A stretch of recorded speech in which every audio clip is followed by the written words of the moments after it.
أعوذ بالله السميع العليم من الشيطان الرجيم. بسم الله الرحمن الرحيم. الحمد لله رب العالمين والصلاة والسلام على أشرف المرسلين نبينا محمد وعلى آله وصحبه وسلم. وبعد, my dear brothers and sisters in Islam, one of the majalis, the circles that we continue with Kitab Adab Al Mufrad Imam Al-Bukhari rahimahullah ta'ala, the etiquettes that we learn from the Prophet alayhi salam. We finished over 400 hadith in this regard, and we continue inshallah having these blessings. Over a year we continue this series. Alhamdulillah Rabbil Alameen. Nas'Allah an yutimmaha lana ala khair. We ask Allah to perfect this series and make it a blessed one. Allahumma ameen. طبعا Imam Al-Bukhari, last time we mentioned that he referred to the moderate, al-wasat wal-qasd. So without exaggerating, without transgressing, people can do al-ibadah and people can get things. قال النبي عليه الصلاة والسلام القصد تبلغوا القصد تبلغوا. The more you're moderate and you're consistent in what you do, inshallah you get your goal and you achieve your goal. Regarding this matter, he referred to some ahadith that some people, do things, extravagantly, that they exaggerate in doing even the permissible things. الأشياء المباحة والإسراف فيها. ومن ذلك مسألة التطاول في البنيان أو الإكثار من البنيان أو الإكثار من العمارة والزخرفة والدهان وكل هذه الأمور. هذه من الأمور غير المحمودة شرعا أصلا. الأصل فيها يعني ما يحتاجه الإنسان. So he referred to the things that people they do nowadays, like having high buildings, very high buildings, and exaggerating in painting and in beautifying the places from outside inside, which is not going to give a great benefit for people who will live there.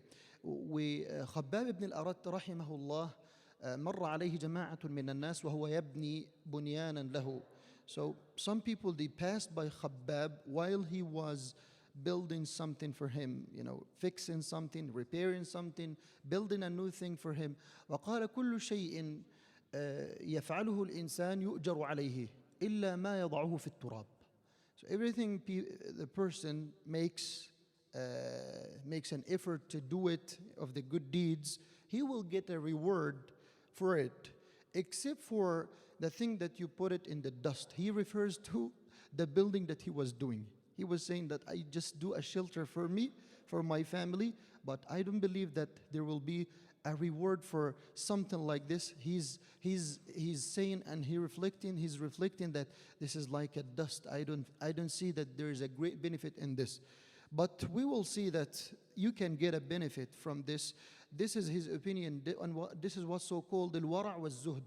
Wara' wal-zuhd, that I don't have great motivation to do things or to get things from the dunya, of the normal things, of the permissible things, and that is called zuhd fi ad-dunya, that the person has enough need from the matters of the dunya, and he doesn't want exaggerating having these things. And actually Prophet ﷺ, he told us, when you have high buildings, this is one of the signs of the Day of Judgment.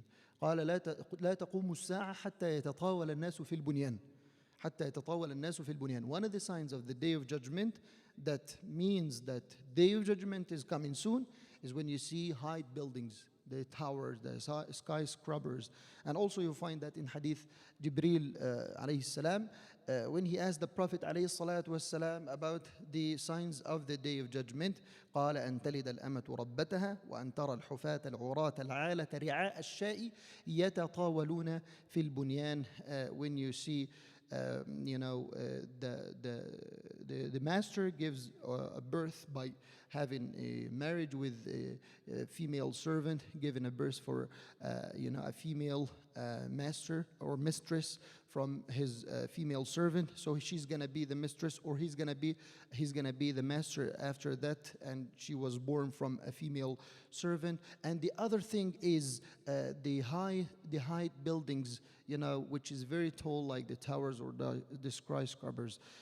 This is a sign of the Day of Judgment, but it's not a sign of sins. If a person gets a beautiful house, this does not mean that he is sinful, or he did something wrong. And the evidence, Imam al-Bukhari also, he referred to this hadith, and Nabi alayhi salatu wasalam قال أربع من السعادة. Do you have four things that shows happiness and reflect happiness when people get them? قال النبي عليه الصلاة والسلام منها المسكن الواسع أو البيت الواسع. البيت الواسع, the wide house, the comfort house. If you get a comfort house, a good for your family, the members of the family, your kids, rooms, alhamdulillah, that's something good for you. That's something shows happiness for you, brings happiness for the family and for you and people who live at that house. So Prophet ﷺ himself said that having a big house is something permissible. And he said having a tall buildings, so this is something, one of the signs of the day of judgment. But we cannot say that this is like a sin or this is something evil, this is something wrong. He just tells that this is a sign of the day of judgment, because signs of the day of judgment is not something like evil. The coming of the Prophet ﷺ is one of the signs of the day of judgment, that he is the sealed messenger ﷺ. So his ba'athah ﷺ, his prophethood, is one of the signs of the day of judgment. So we cannot refer to the signs of the day of judgment as something evil or something wrong. And the Prophet ﷺ, he says to you, yeah, that's okay to have a good house, a beautiful house, a wide house, a comfort house for you. But we shouldn't exaggerate that some people, when you visit them in the houses, you find them doing things inside or outside the house which has no benefit for people, which has no benefit for the family. So I can invest in something better to have, income for the family, or to teach them something, to send them learning something in their deen, and spend my money on things that will be beneficial for me after my death. For example, if I die, so this house is not gonna come with me. The things that I make it like in my house and painting, all of these exaggerated things, I will not take them with me, but I will take the dua of my family, I will take the dua of the people, I will take the good deeds, and I will take the knowledge that I leave behind. I teach them something, I spread knowledge, I make da'wah, I make sure that they memorize the Quran. If one of them memorized the Quran, alhamdulillah, I succeed. That's what I need. That's my investment, to spend a lot of money. So some people, they send their kids back home or to some Muslim countries. And I know one of the families, when I was a student in Egypt, I used to lead in a masjid in Nasser city. So there was a family in Cairo. So it was a family, they're coming every year from UK. And their parents, in the summer vacation, they used to bring them to that masjid every summer for like over 10 years. Every summer they spend 3 months over there, and they teach their kids the Quran. 4 kids, alhamdulillah, over 10 years. All of them, they memorized the Quran this way. And I got the honor to teach the last 2 ones for like 2 years. So every year they used to come, 3 months they spend a lot of money, they sacrifice with many things. And the father, he leaves everything in UK, and the mother and the whole family, they prepare themselves. They consider it like this is like our journey, and this is the way we spend our free time, our space time, in memorizing Al-Quran. 4 kids, alhamdulillah, all of them, they memorize the Quran. 3 boys and 1 girl, all of them, they memorize the Quran. They get the blessing of Allah. I tell the parents, this is the best thing you did ever. If you do not do anything else after that, subhanallah, that would be enough for you. May Allah give you the steadfastness, and may Allah accept from them. Allahumma ameen. They memorize the Quran, and some of them, they got ijazah. And it's a long-term journey and plan. Some people, they find it long, and some people, they get lazy when they think about it. But actually, if you take it seriously, it will be done. It will be done. It's going to take time, but it's going to be done, inshallah ta'ala, and to have this beautiful investment. He bought an apartment for his family in Egypt. So he was investing in how to teach them Al-Quran, how to make them strong in the religion. This is something beautiful. So Prophet ﷺ, he said, 4 things, when you get them, you have the happiness or tools of happiness in the concerning the dunya. Yani. He said, أربع من السعادة. First thing of the happiness is to have a white house, a good house, a beautiful house. والمركب الهنيء, the comfort ride, or the comfort car, or the comfort thing that you can ride it and drive it. And then he said, والجار الصالح, the righteous neighbor. When you have a righteous neighbor, this is happiness, because if you have a bad neighbor, if you have an evil neighbor, this person is going to destroy your life. He's going to make you hate the beautiful house, hate the beautiful car, the beautiful garage and everything, and you will intend to leave the place and to leave the area and the neighborhood because of that bad or that evil neighbor. And I shouldn't be an evil neighbor. Yani I should be also the righteous neighbor for the others.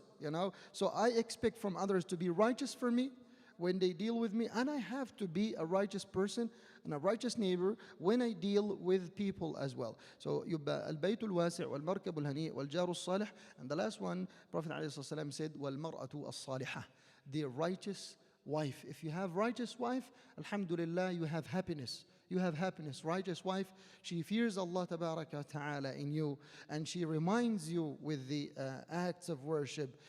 All the time she supports you when you come to donate. All the time she supports the family. You go to the work and she's taking care of the kids, and she's keeping them with Quran, and she's studying with them, and she's following up with them, and she covers all of these responsibilities that you're supposed to do a great part of it. But subhanAllah, because of your work, because you're busy a lot and you need to bring more money so that you can send them to Islamic school or whatever, to bring them shuyukh, to have private classes for them, to have a vacation, a good place for them. So she's covering you in these regards. So this is al-mar'a as-salihah. You ask her to do something, she's not arguing with you, and she's obeying you. She's obeying you. The obedience of the woman in her life of marriage, this is a sign of a salah, a sign of righteousness. So al-mar'a as-salihah is part of sa'adah. That is why in the tafsir, in the interpretation of qawlullah tabaraka wa ta'ala, رَبَّنَا آتِنَا فِي الدُّنْيَا حَسَنَةً وَفِي الْآخِرَةِ حَسَنَةً وَقِنَا عَذَابَ النَّارِ. قال علي رضي الله عنه في الدنيا حسنة. Oh, Allah give us حسنة in the dunya, حسنة in akhirah. He said, Ali رضي الله عنه said that في الدنيا حسنة is al-mar'a as-salihah. When you say رَبَّنَا آتِنَا فِي الدُّنْيَا حَسَنَةً, you mean, oh Allah, give me a righteous wife. And actually it includes more general meanings in this regard, but Ali radiallahu anh, he refers that al-hasana allati fi dunya, the good thing that you get in the dunya is al-mar'a as-salihah, the righteous wife. نسأل الله سبحانه وتعالى أن يصلحنا وأن يصلح زوجاتنا وأن يصلح أبناءنا وبناتنا وأن يغفر لآبائنا وأمهاتنا وأن يرحم إخواننا وأن ينجي إخواننا المستضعفين. اللهم أنجي إخواننا المستضعفين في فلسطين ونجي إخواننا المستضعفين في غزة. اللهم إنهم حفاة فاحملهم، عراة فاكسوهم، جياع فأشبعهم، مرضى فداوهم، تقبل من مات منهم في الشهداء. اللهم كما حسنت خلقتنا فحسن أخلاقنا يا رب العالمين. وصلى الله وبارك على نبينا محمد وعلى آله وصحبه وسلم.